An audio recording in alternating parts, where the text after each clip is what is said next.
Takaran atau batasan ujian pada siswa usia sekolah dasar itu adalah mengukurnya dengan hati dan tindakan kita sebagai orang tua maupun guru.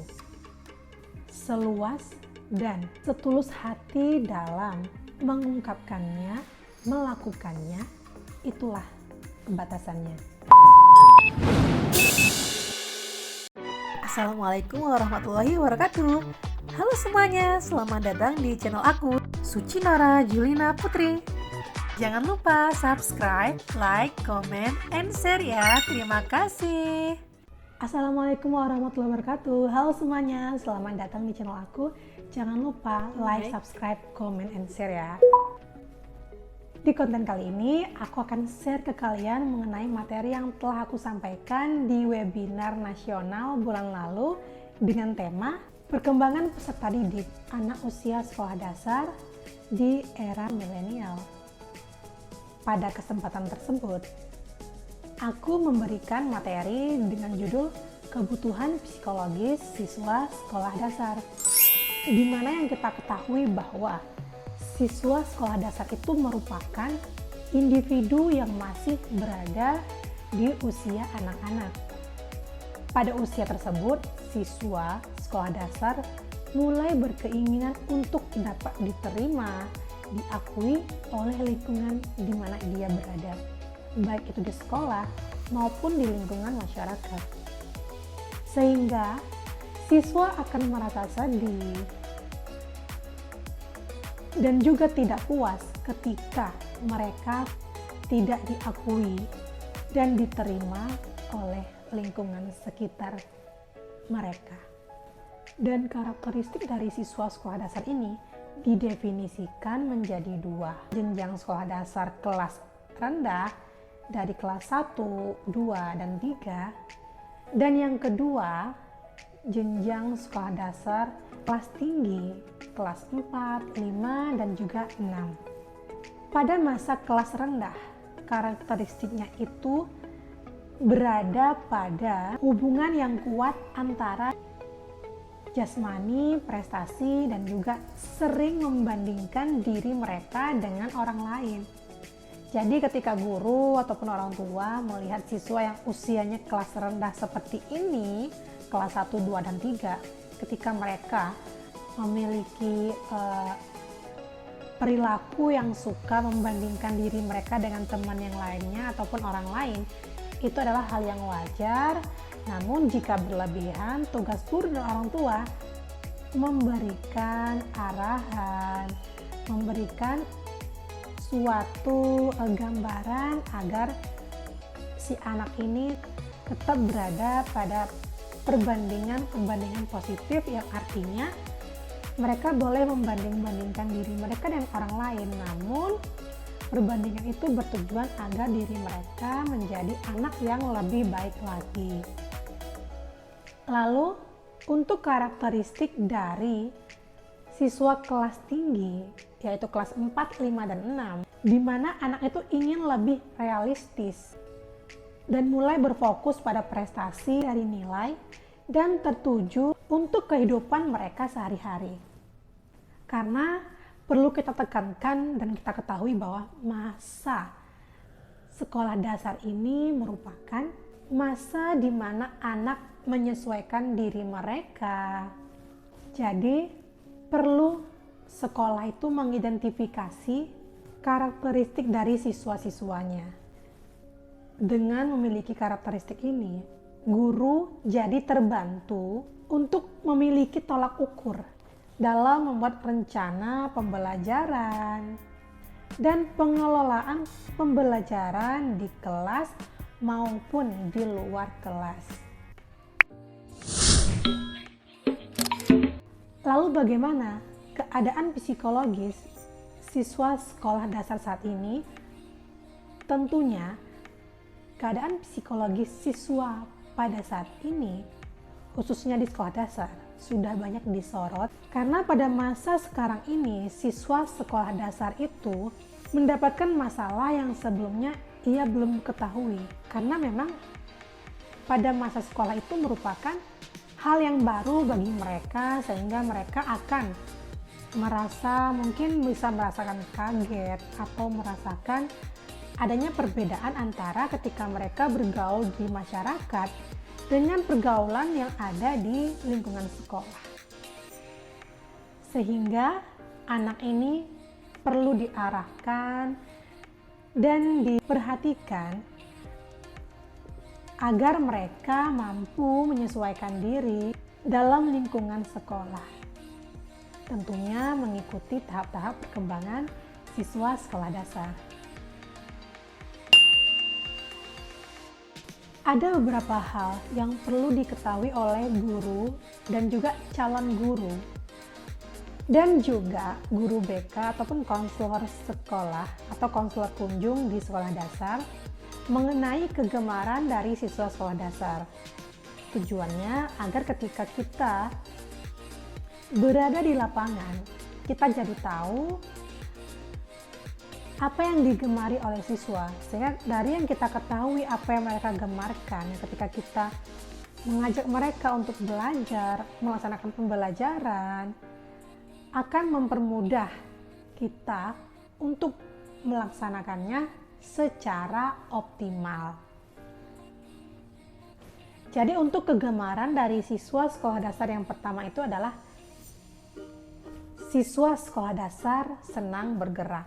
Artinya anak SD ini suka bergerak ke sana kemari, berjalan-jalan, praktik ice breaking atau apalah sejenisnya yang mengajak mereka itu untuk bergerak, entah itu menari, entah itu mengikuti senam atau apa segala macam, itu merupakan kegemaran dari siswa sekolah dasar.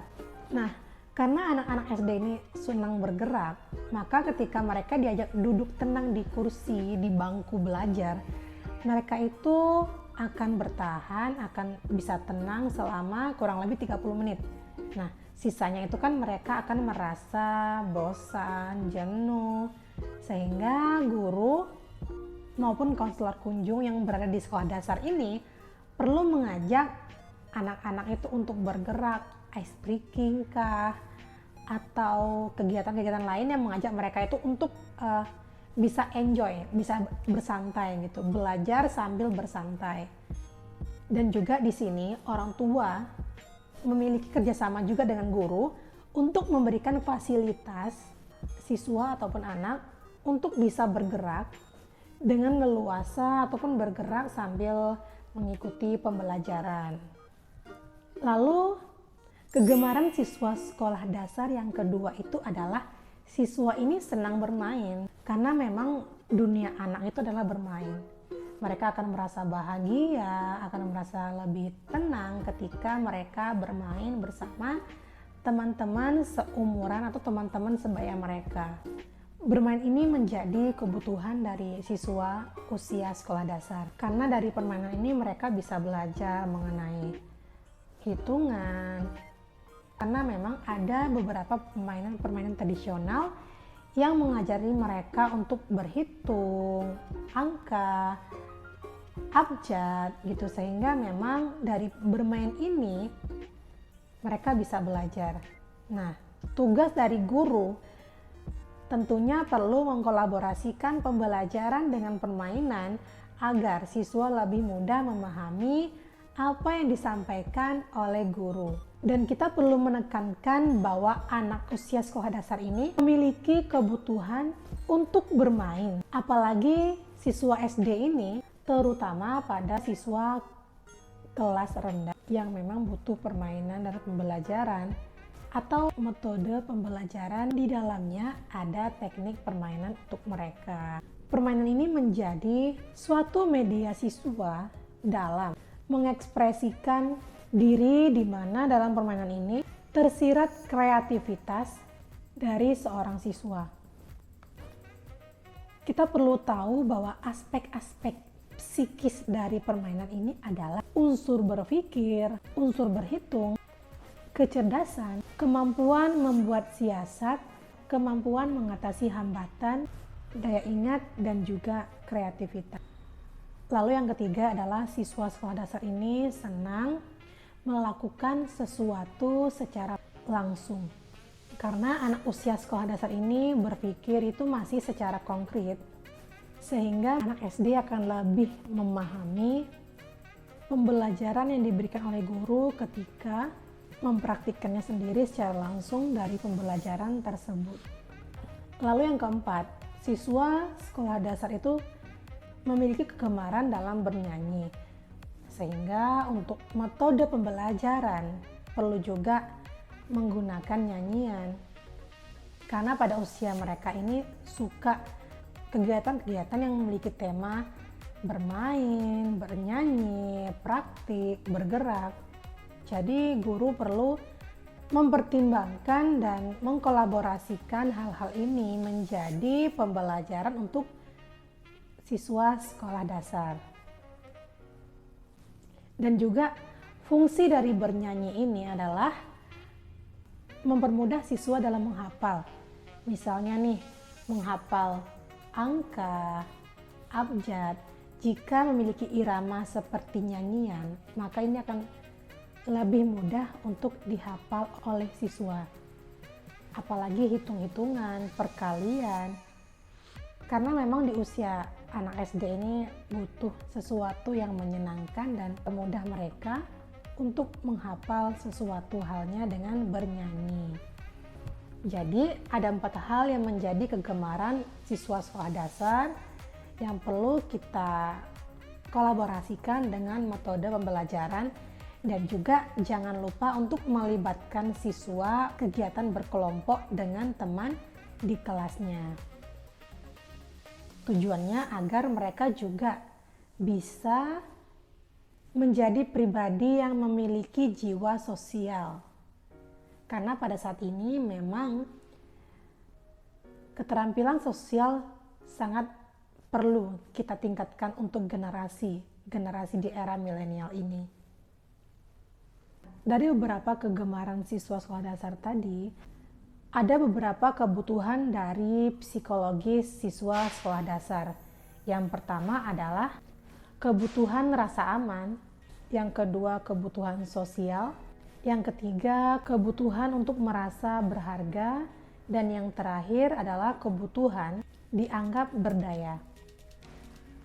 Kita bahas yang pertama dulu ya, yaitu kebutuhan dari rasa aman. Kebutuhan ini melibatkan orang tua dalam pengasuhan seorang anak, karena memang pengasuhan anak ini sifatnya sensitif, responsif, dan juga melibatkan afeksi secara fisik.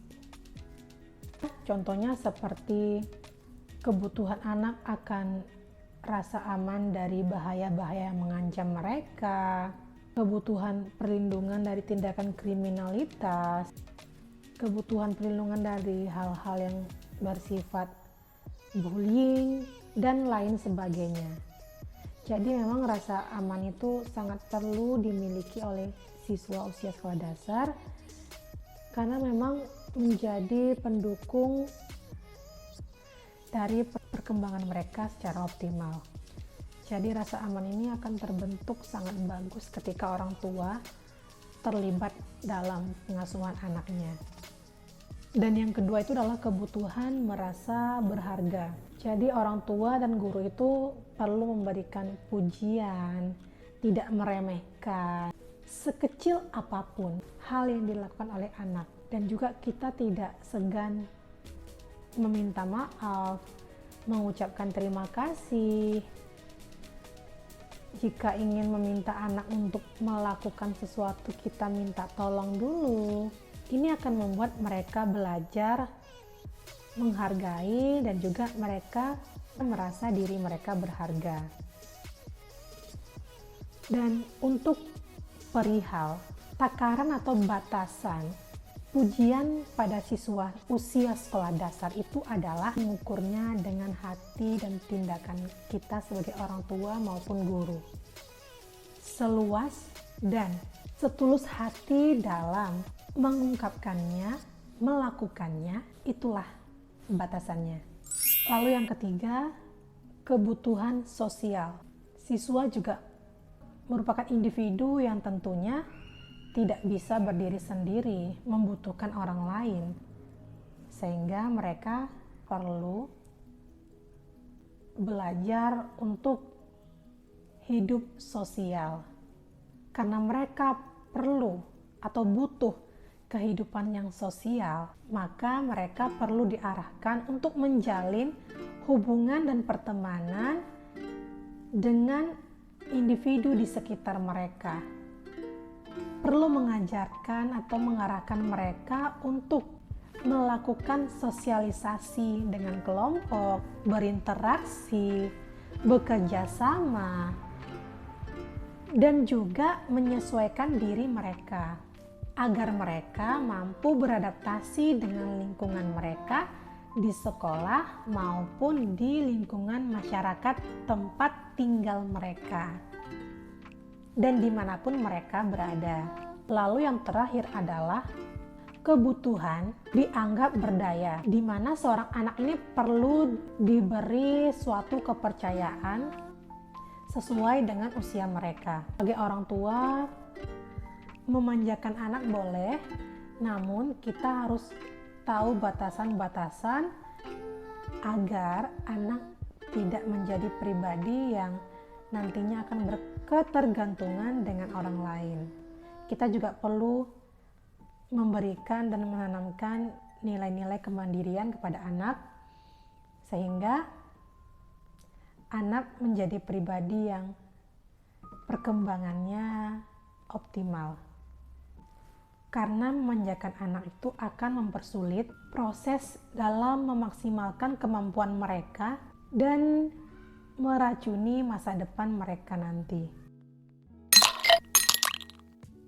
Dari yang aku bahas tadi, kita perlu memahami betapa pentingnya psikologi pendidikan siswa usia sekolah dasar. Untuk calon guru dan juga orang tua, dengan memahami psikologis siswa usia sekolah dasar secara baik, maka kita dapat menerapkan metode-metode pembelajaran yang sesuai dengan kebutuhan dan tahap perkembangan mereka.